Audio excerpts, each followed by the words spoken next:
Yellow. Copernicus? Is that you? Let me guess. You've gotten yourself into some kind of jam, swinging by your toes over a tiger cage? Locked in a trunk? That doesn't sound like part of your dream. How'd you manage that? Leah? Well, you only get what you deserve from her. Mind your manners and she's liable to bring you a free refill. Rub her the wrong way, and she might just spit in it. She wants to give us the benefit of the doubt, but we seem to be making it hard for her. Speaking of which, did you find the box, Copernicus?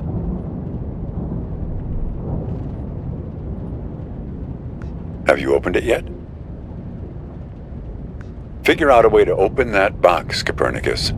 Inside, you'll find out who you really are. Don't mess with him, kid. He's the final gatekeeper. Way too strong. You need to learn the spell first, before you can go up against him. Hey, if I knew it, I'd tell you. But let's start by getting you out of that box. Lucky for you, I've got my Farmer's Almanac here. Let's have a look. Hang on. C, cabbage, caraway, carrot, car trunk. First thing you should do is reach around for the latch. Sounds kind of obvious. Okay, next step. See if you can scare up the brake lights. Can you find them? It's a little gizmo with some wires. Okay. Yank on the wires and try to pull the lights into the trunk with you. Got 'em? What color are the lights? We need a green light, kid. A steady green light. That's the way forward. Gotta run now. Good luck to you, kid.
ما أدري شو تسوي بسيارتي، بس من خبرتي بهذا المكان راح تسح بعدين.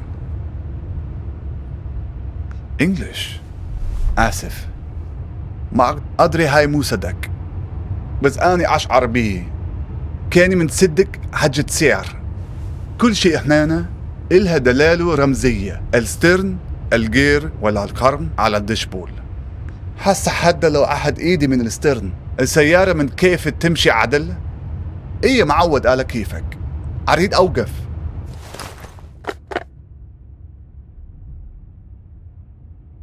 إيه معود على كيفك.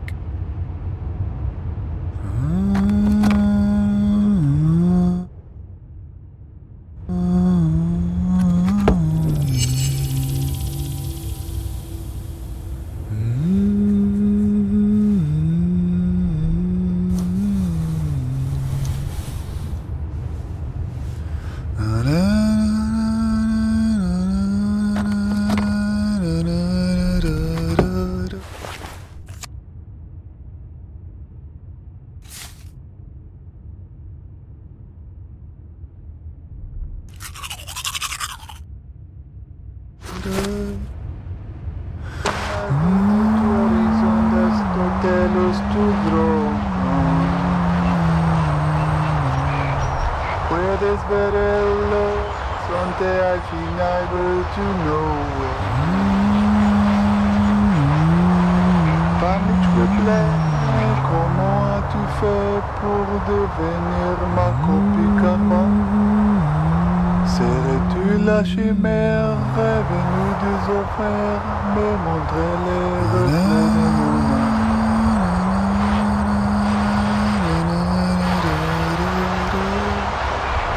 D'où viens-tu?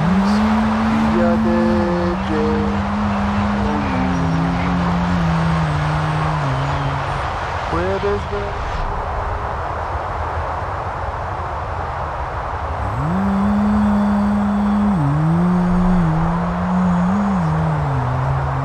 Bajo que no puedes pararte derecho. He oído que el cielo está tan bajo que no puedes pararte derecho.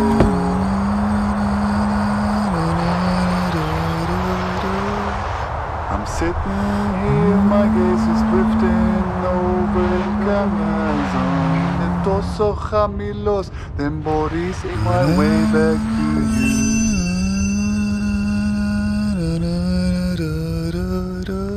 English? No, sorry. I could of course back in the real world, but it doesn't seem to have come with me into this place. To me, this sounds like Arabic. I guess it depends on one's perspective. Anyway, as long as you're not going to start shouting at me again, it's an improvement.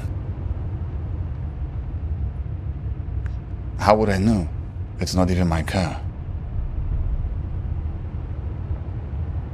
No idea. I find myself behind the wheel here night after night. And the trunk, that's my dream too. You don't want to know how many hours I've spent in there, trying to shift my legs to keep them from falling asleep.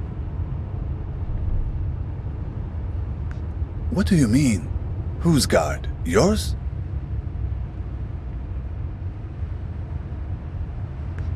Now I know you must be an English speaker. The only people in the world convinced that every story revolves around them. Who are you, anyway?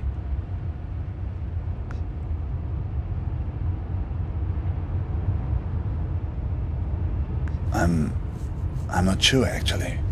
But here, it's funny. On this highway, everybody calls me Al-Shatir. Copernicus, huh? Suddenly, this doesn't seem so arbitrary. Never heard of Ibn al-Shatir? A famous astronomer. I guess you don't learn about him in your schools. One of the forefathers of astronomy, in many ways a predecessor to... Yes, that's right. Copernicus, Al-Shatir. Two iconoclasts from different lands who challenged the belief that the sun revolves around the earth. Two dreamers who had the conviction that their unique consciousness is not the only thing in the center of the universe. Maybe you're not just part of my story, like I'm not part of yours. You were trapped in the trunk, where I've been many times. It's like you've wandered into my dream, and I've wandered into yours. How should I know? Somehow the streams have crossed. Disturbance in space-time continuum.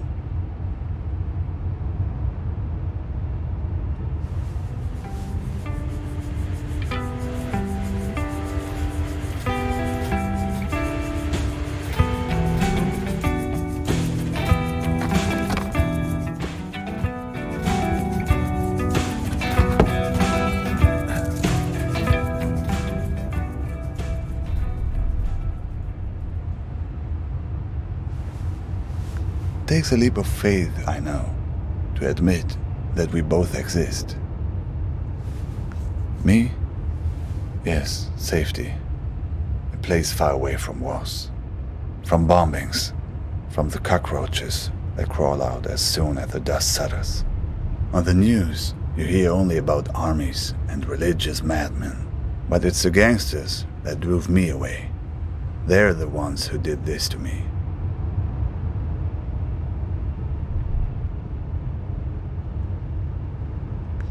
I'm one of the ones who didn't make it. Not all the way. I'm stranded somewhere in between, trying to complete the journey every night in my sleep. The El Mahdi army. They called themselves an army anyway. They were looking for my brother-in-law because he worked as a translator for the US military. Neighbors warned us we should move, and so we did, twice. Yes, twice. No sooner had we moved the first time than neighbors started telling us that we should move again, that there were people looking for us. In the beginning, yes. A few years passed and we forgot about the threat. Life had returned to normal, and that's when they came back and picked me up. 2 days later, when I woke up in a Baghdad hospital, I found out that they dumped me off there and told the hospital that I'd hurt myself in a work accident. Yes, after that, I couldn't stay.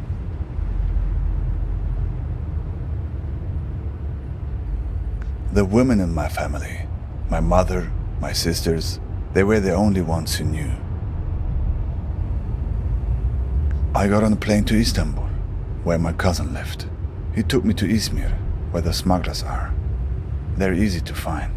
I bought a space on a vessel, headed to Mytilene, Greece, the closest harbor in Europe. Just a simple raft, but not as overcrowded as in some of the stories you hear. I was lucky, at least in the beginning. We couldn't leave for 5 days. Too many Greek army ships in the sea. Every morning, getting up at 3:30 to make a go of it. By the 5th day, I was so tired of waiting that I wasn't even scared to get on board any longer. Finally, impatience had overtaken fear. We did not make it to Europe. A boat pulls up next to us. People are trying to understand what's going on, but the men on the ship only speak Greek. At first, people are worried that it's pirates. They take everything from the passengers. Sometimes take the passengers themselves. Sometimes just ram the boat and laugh as it sinks. But no, these are police, it turns out. They take us back to Turkey, where I'm waiting and waiting and waiting. Of course, I did not remember all this in my dreams at first. These were things I remembered from clues I found along the highway. I've dreamed this highway, this car before, many times.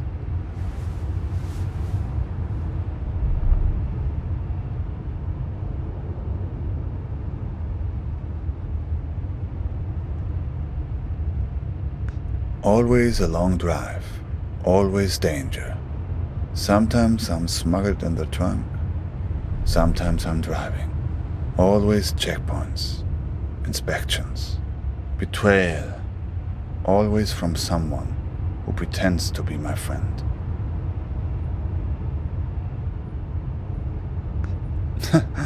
I'm not worried about you. You seem too confused to hurt anyone.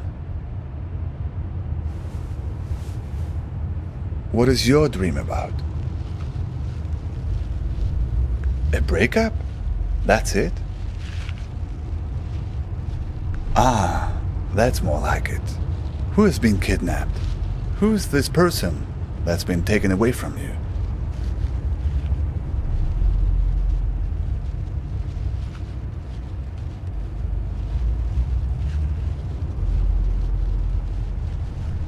Do you have a photo?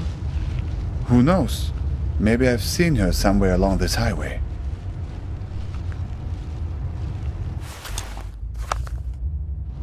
I know her, the same woman, but with different hair color.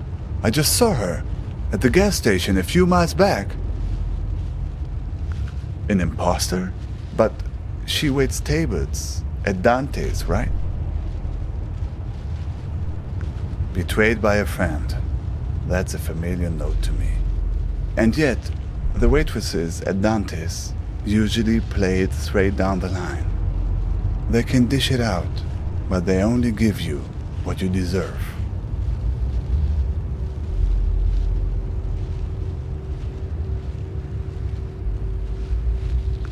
See, that was your first mistake. In this place, it's important to see things for what they really are. Keep them pinned down.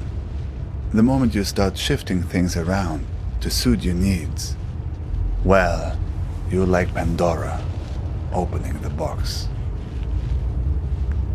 She was standing with two men. It looked tense, like she was defensive about something, explaining herself.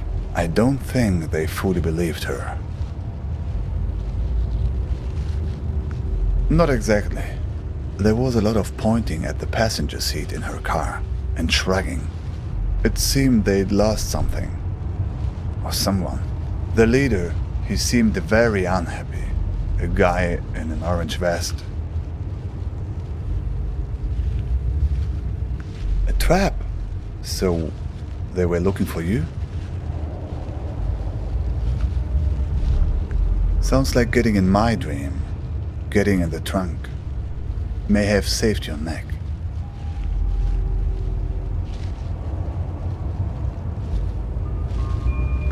No, I didn't get a look.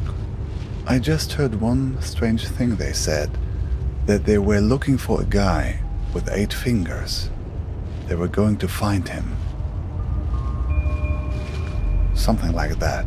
8 fingers. 8 digits maybe. And you wouldn't happen to have a strange blue box with you, would you? That was the other thing they mentioned. They have the key, but don't want the box opened. No, I didn't get a look. Say, have you noticed how many tumbleweeds there are suddenly? I don't know, but the weather also seems to be turning suddenly. Turn on the radio and see if you can find a weather report. My God! Get that thing off the window! Get it off! Get it off!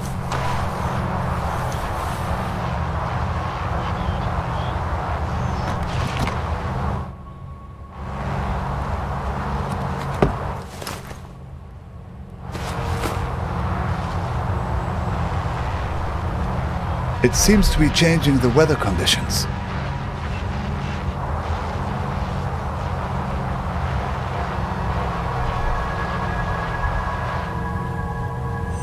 Suddenly, it's sunny.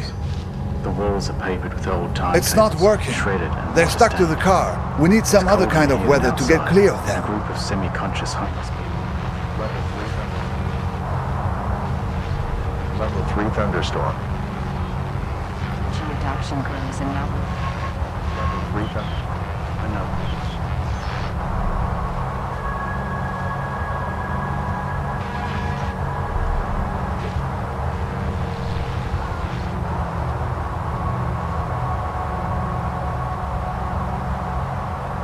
A bus is Level 3 thunderstorm.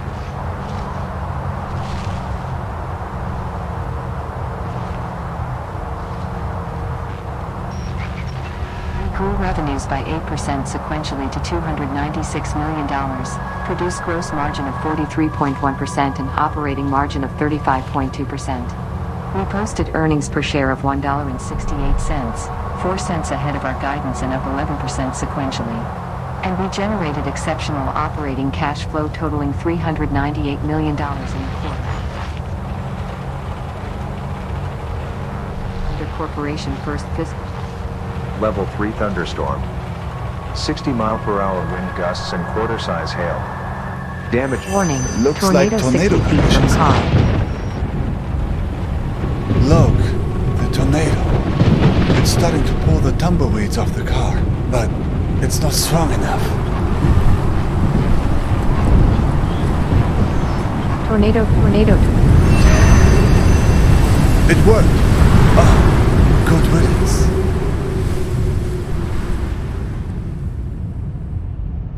Look, That was very strange, even for this place. And the eyes on those things, it seemed they were spying, searching for something. Did you notice? What do you know about these guys, the ones who are after you? Oh, let's see.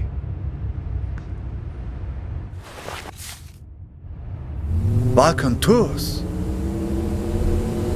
Not directly, no. But I've heard about them. From a guy in Istanbul I met. He had made it through to Europe, but then had come back to get his family. But that's another story. He had come across these Balkan tours on his way back from Serbia. He warned everyone about them who would listen. Apparently, they had a charitable program to help refugees, promising to help them. But no one who accepted their help was ever seen from again. People just disappeared. And it wasn't just people in the refugee community either. Tourists too. They were strange stories. Did she mention anything about these Balkan tours to you? Yes, I guess merely the fact that you ever saw her again suggests otherwise. Still, it seems like a connection. Well, I hope she hasn't fallen into their hands now. Some of the stories circulating around refugee camps in Serbia at this time. I only heard bits and pieces, nothing very clear. Mirrors, rooms full of mirrors. People losing their minds and never coming back. Yes, people who were heading from Turkey into Croatia and Serbia were being warned about it. Watch out for mirrors. Rooms full of mirrors. Rooms full of ice.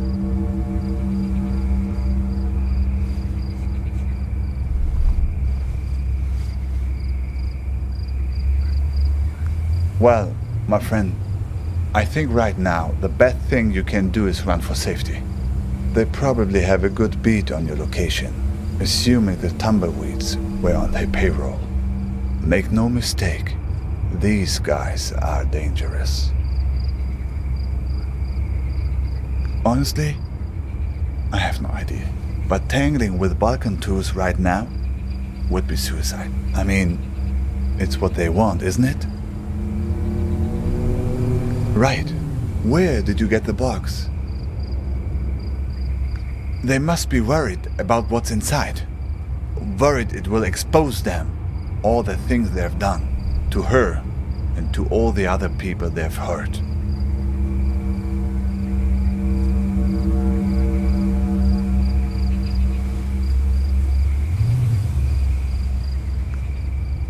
I wish I knew.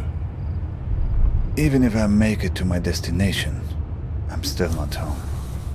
That's what it means to be an exile.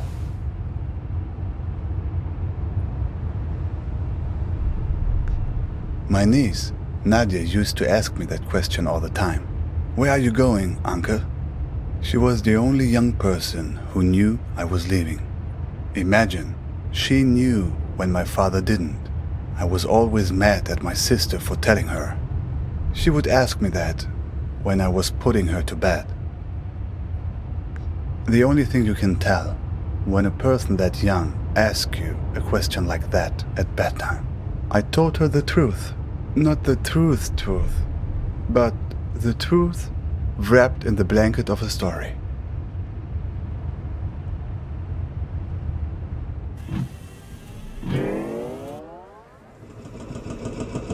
There's a place where the river Tigris runs through Baghdad. A place called the Two-Story Bridge. When I was a kid, I would go fishing there and look out at the water and wonder where it all led. As a child, I was told that the farthest place on the earth from Baghdad is a place called Fiji. I would train my eyes on the horizon and imagine that all the water led there, to the point where the sky met the earth. To my child's mind, Fiji was the place where the sky touches the earth. These people of Fiji They must be very tolerant people to live in such a place where one has to stoop over at all times and can never stand up straight. Eventually, they resolved to leave and find a new home, where the sky was farther from the earth, where the pandanus tree can grow high enough to be woven.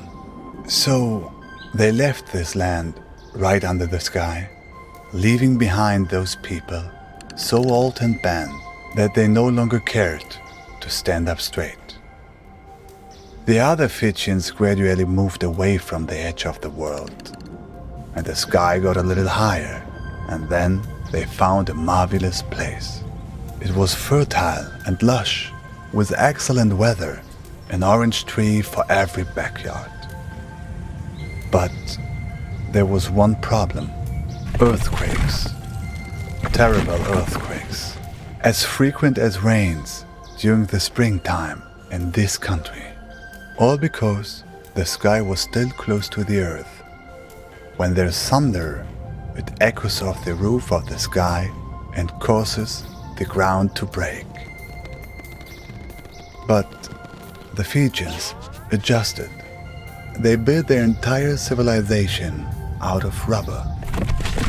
Rubber houses with rubber beds that would sway during the quakes, with rubber restraints that would hold the sleeping Fijians tight while they dreamed.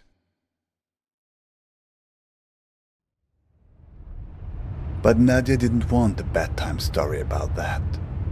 She wanted a story about good and evil, the kind of story children like. So I changed it for her to be about a Fijian princess called Nadia, who finds the source of all the earthquakes.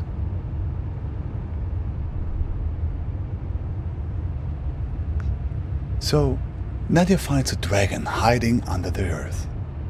A dragon with a splinter in its toe, whose terrible roaring causes the earth to break.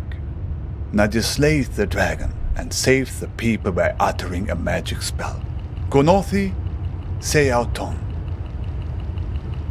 Gonothi se auton. It's actually Greek. Rolls right off the tongue, no? Okay, that was interesting. Can you say that again? All the mirror eyes closed. Seems like it. And look, that's not the spell's only power. The card.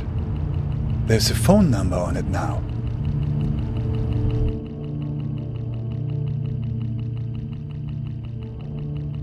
Do you know what this means? I think you're ready to make a certain phone call. Ready to put your spell to use? Good. Do you have a phone? Even better. So, here's the plan.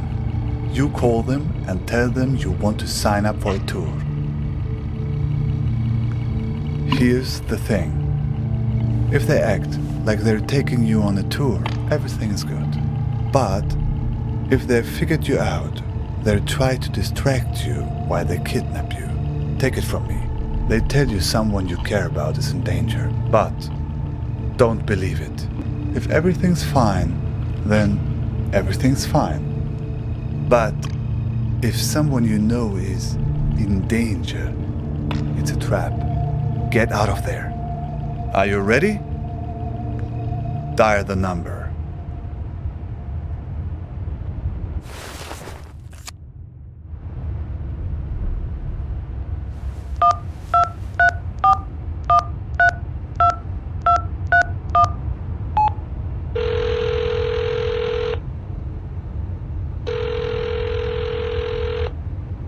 Yeah.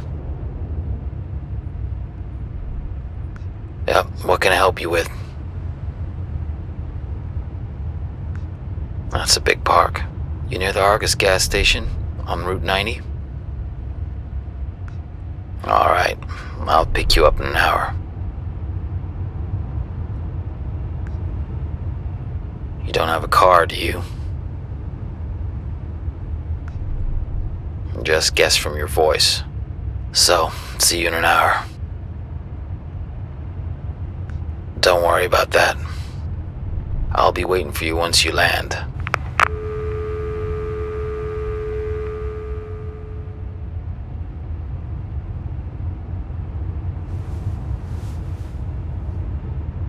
So, it worked then?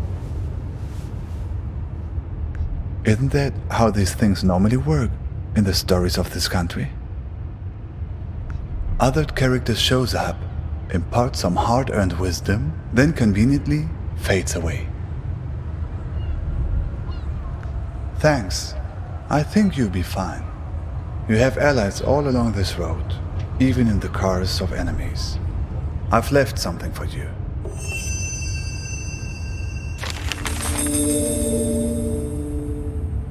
Hey, sorry I haven't written in a while.